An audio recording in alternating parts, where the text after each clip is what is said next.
Welcome back to Alice Talks Football and welcome back to a live Manchester United news show. I first of all want to apologise that my live stream yesterday, about halfway through, it just started crackling for the last 10 minutes. So if that does happen in today's live stream, if there is any lag, if there is any crackling, let me know right away in the chat and I will try and fix that and refresh and see what went down there.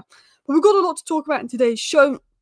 Ruben Amorim, obviously Mason Mount, talking about the tactical changes Ruben Amorim is making, adapting his system, which is basically what we've been asking for ages.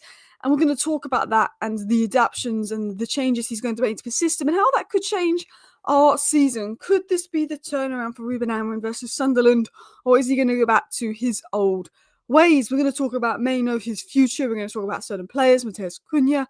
We'll have a conversation about a lot of things. So, hello, and welcome back to Alice Talks Football. Let me know if you're new down below.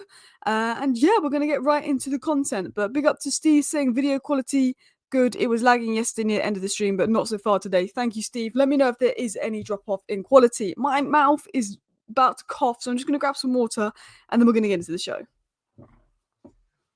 I literally went and got some water just before I went live, which is why I was like 3 minutes late to the live, because I was like, the minute I go live, I get a really dry throat. And now I've got a really dry throat. And I'm going to I don't want to do that on live.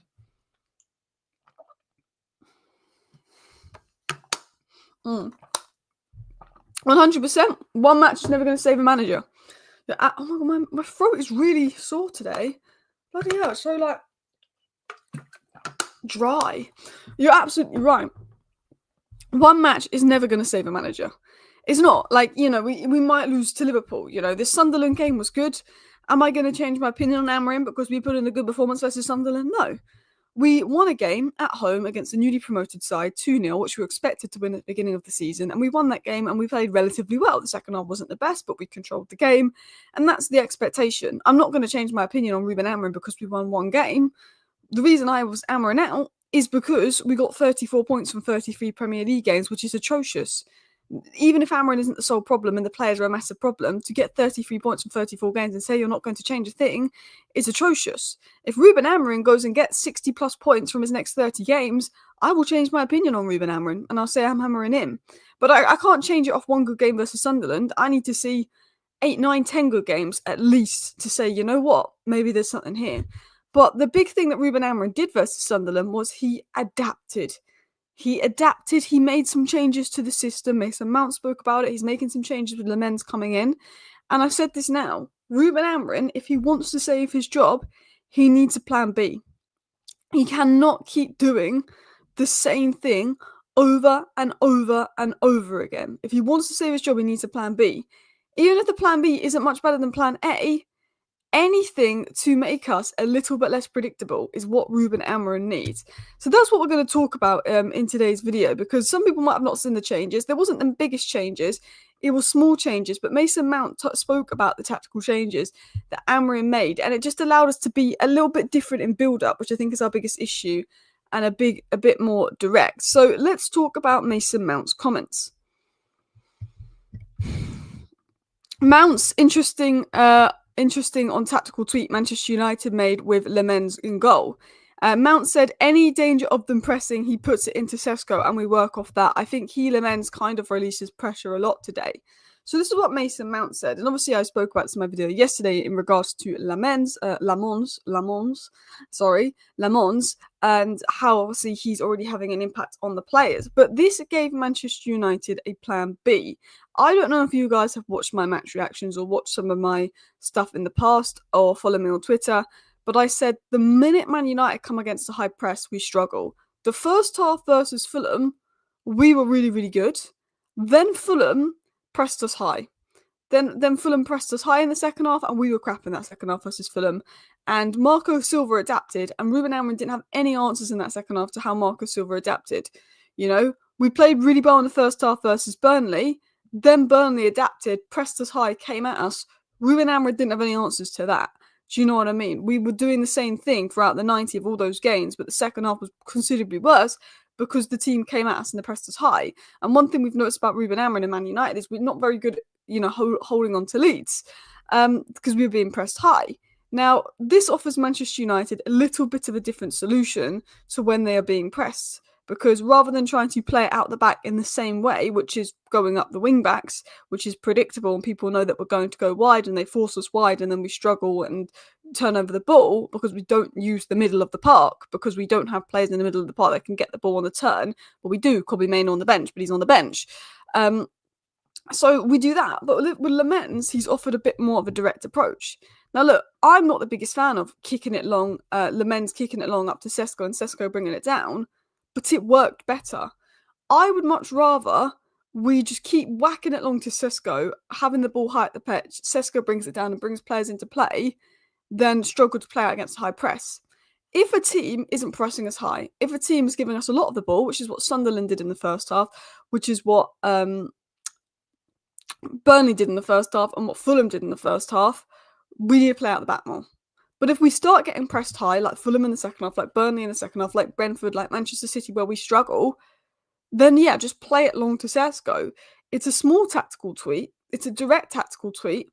I'm not the biggest fan of just whack it long balls, but we have a team that's built on transition. Our team, whether you like it or not, is better when they can be transitional, when they can be direct, and that can work. You know, you need to be good enough to play through the middle and break down teams like Brentford and break down teams like Sunderland, and that is worrying.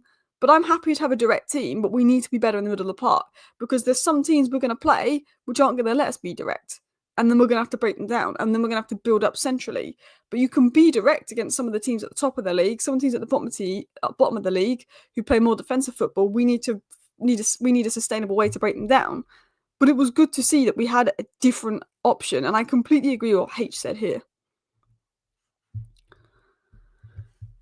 This is H's response. All in all, I don't mind going long at all, or even as a plan B. I'm more concerned that plan A is too easy to prevent. Therefore, our second option becomes the most common one. I said in the summer, the signings point towards a transitional style. Sesko and Mbeumo, Cunha, Ahmed, Dorgu at wingback, and Bruno deeper for direct launches. It's true. People won't like the long ball. People won't like this approach. It's not always sustainable in every game.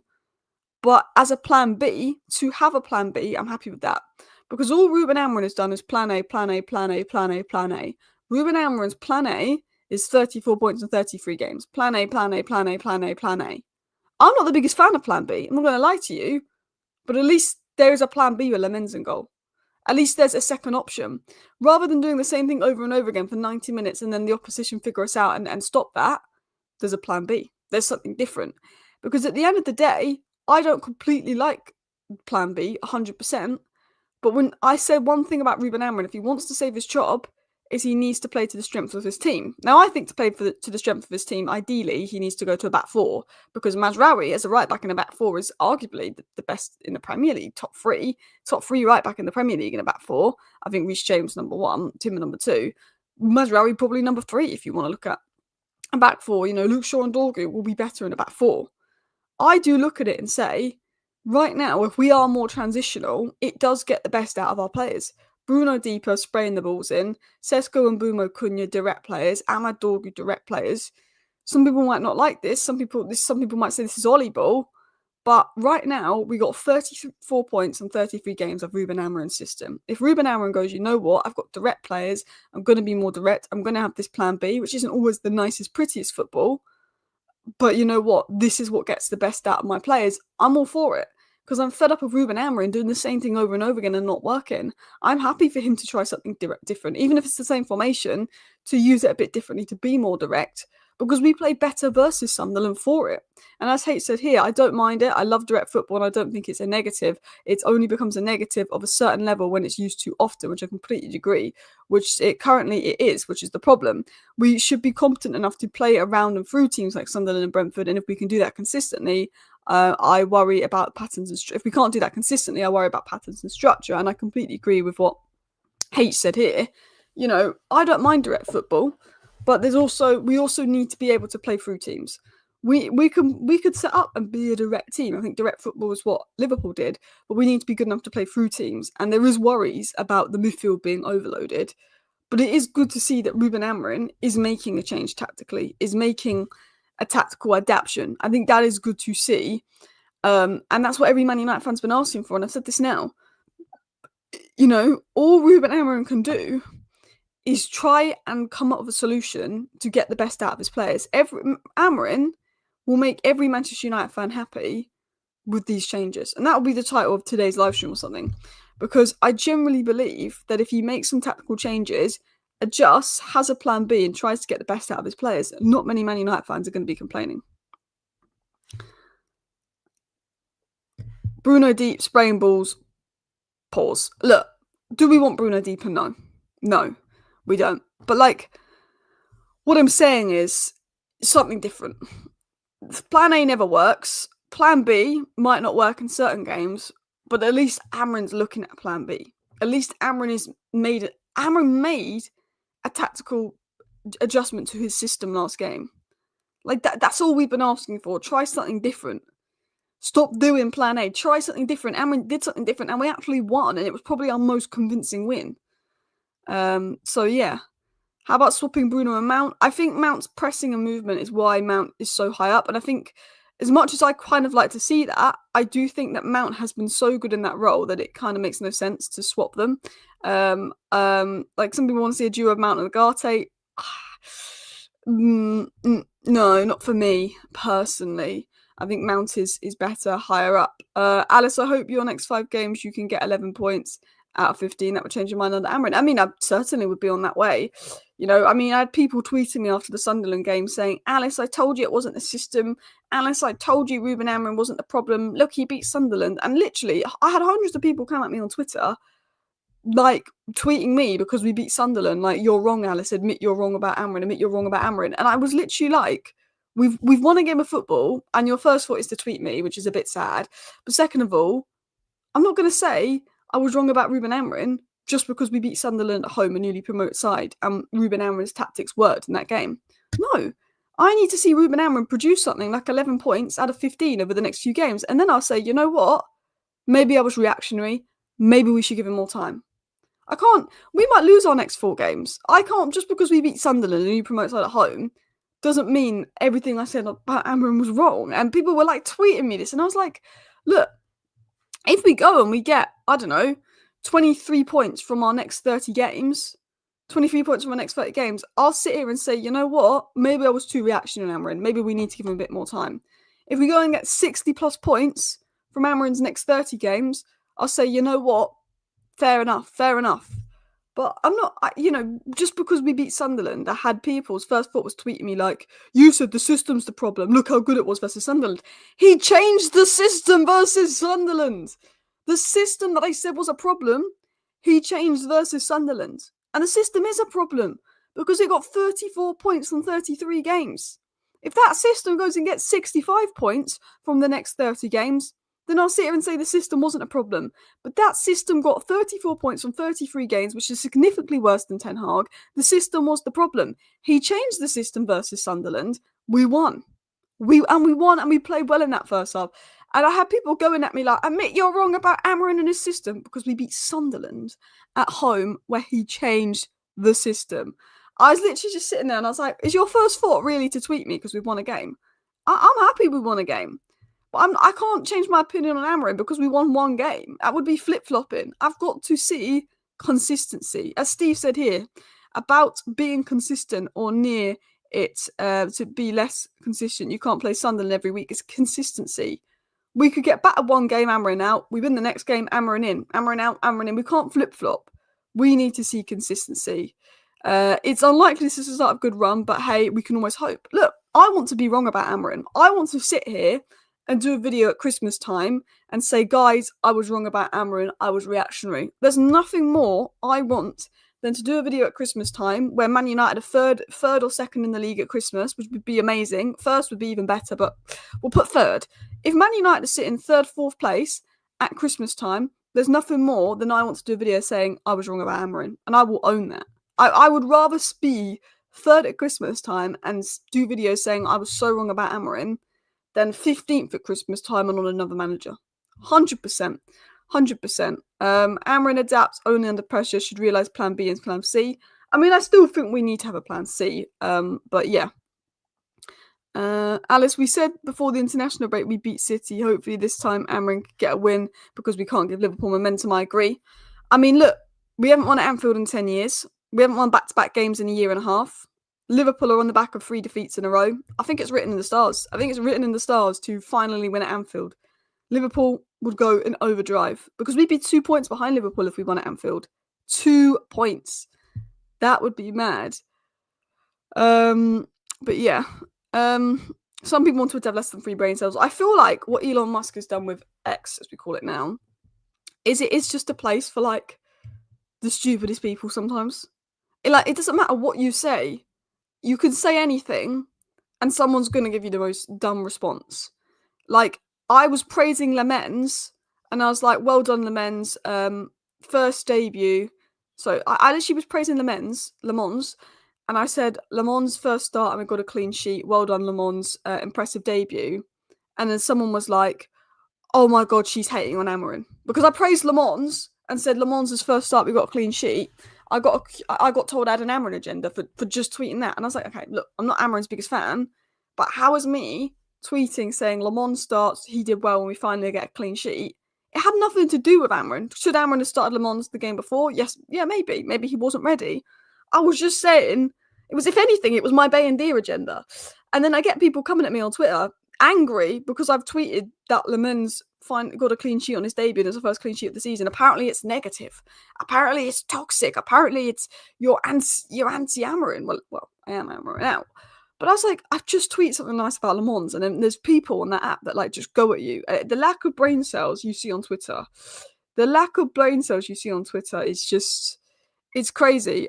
Honestly, like the other one that I get is if you criticize someone. Like, I'll be like, oh, that was a rubbish cross from Delo. Like, for example, I'll say that's a rubbish cross from Delo. I'll get a comment like, but you couldn't cross any better. I'm literally sitting there like, guys, I've just sat here and I've said, this is a bad cross from Delo. And then I get people coming at me like, but you couldn't cross any better, Alice. I never said I was a better crosser than Delo.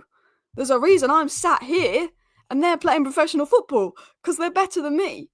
But Delo's a better crosser than 99.9% of people that watch him because he's a professional footballer. But that doesn't mean he's a good crosser for a Manchester United player. It always makes me laugh. You literally can't say anything anymore. You can't even say Delo's a bad crosser because apparently I can't say that because he's a better crosser than me.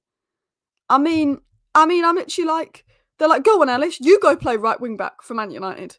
If you go play right wing back, if you think you could do a better job than Dalot, obviously I don't think that. But I think there's a lot of idiots in this world. Like, you literally can't say anything, and they'll go at you. I criticise Amorim, and they go, "Well, you go and coach the team." Well, it's not my job. It's not my job. Yeah, it's just, it makes me laugh. It makes me laugh because look, I'm not gonna lie. We're just here to be honest about the team. I thought everyone had a good performance versus Sunderland, apart from Dalot. I thought Dalot was bad versus Sunderland. And look, Dalot might not be fully fit, and Dalot doesn't suit the system. I'll sit here now and think, I think Dalot's a good player. Dalot is a good player in the right system. Not an Amorim system, though. Dalot is not a good player right now, and he's not a good player for the system, but Dalot is a good footballer. I generally believe Dalot has there's a reason Dalot's in Amorim's leadership squad, and it's not just because he's Portuguese. Dalot has a good mentality, Dalot has good physical characteristics, and Dalot has good technical characteristics. Diogo Dalot is a good footballer, but he's not a good footballer in Amorim's system because he's not a wing-back. Diogo Dalot in a back four system, we saw it under Ten Hag. What was he? Player of the season? There you go. There you go. Do you know what I mean? Good, he's a good player in a back four, but he's not in a back five. Dalot is good for 30-yard shots. Has he scored any 30-yard shots? He's inconsistent. Agate, when he was taken, was it the Arsenal game where Agate took a shot from a million miles away? That sent me over the edge. But yeah, I wanted to talk about Amorim, but I want to talk about my problems with Amorim's system and ways to fix that. Okay, as well. Also, let me know if the quality does lag out or anything like that, but it seems to be good. But if the quality or the audio lags, do let me know, because that happened last stream and it was bad. But yes, let's continue into this. My problems with Amorim. We can't play out against high press. The midfield gets overloaded. There's no central progression, ignoring Mainoo, who could literally help with picking up the ball centrally and carrying up the pitch.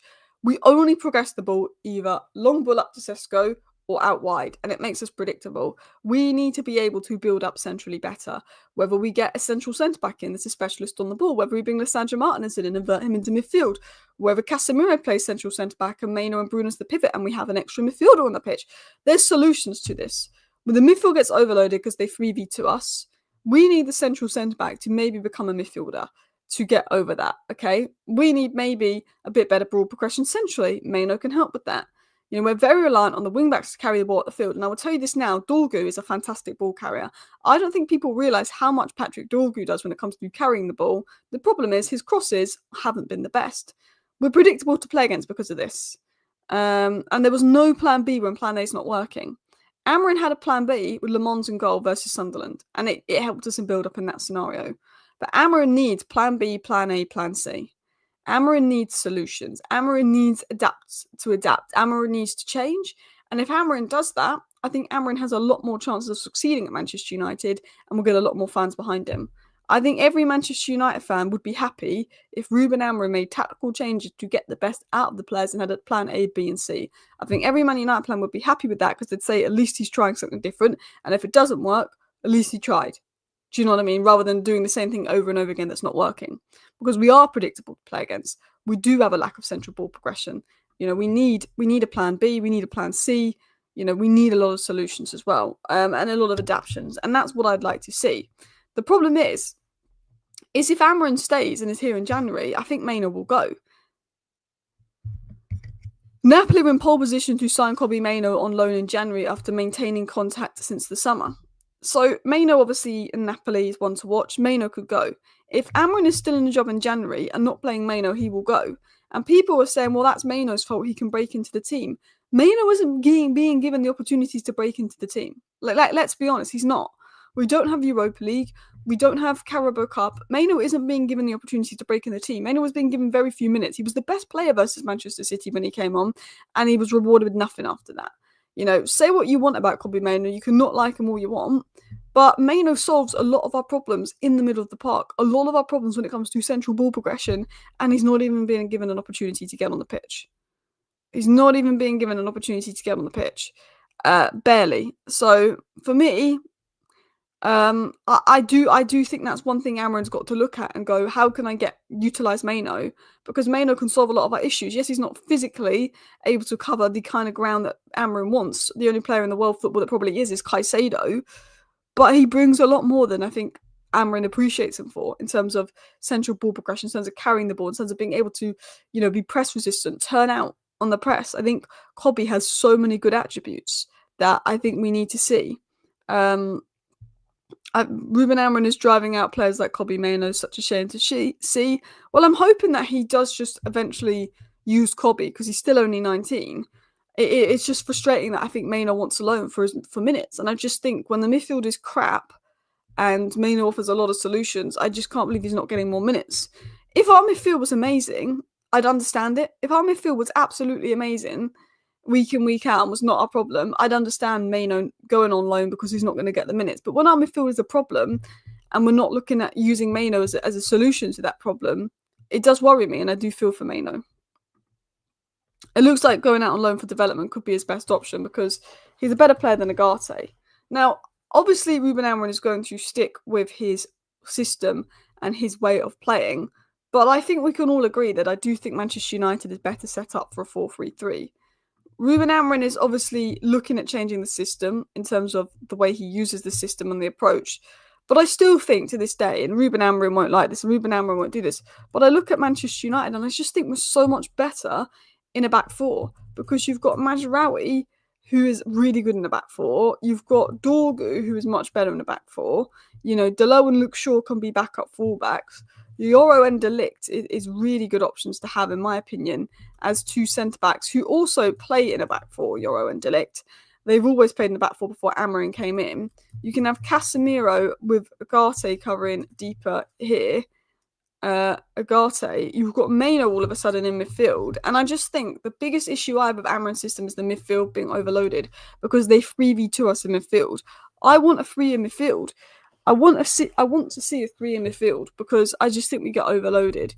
You've got Sesko, you've got Mbumo, and you've got Cunha. And that leaves players like Ahmad and Xerxes on the bench. Imagine having players of Ahmad and Xerxes' quality on the bench to come on. It's good players. Now, you could even say, you know what? Screw Mazraoui.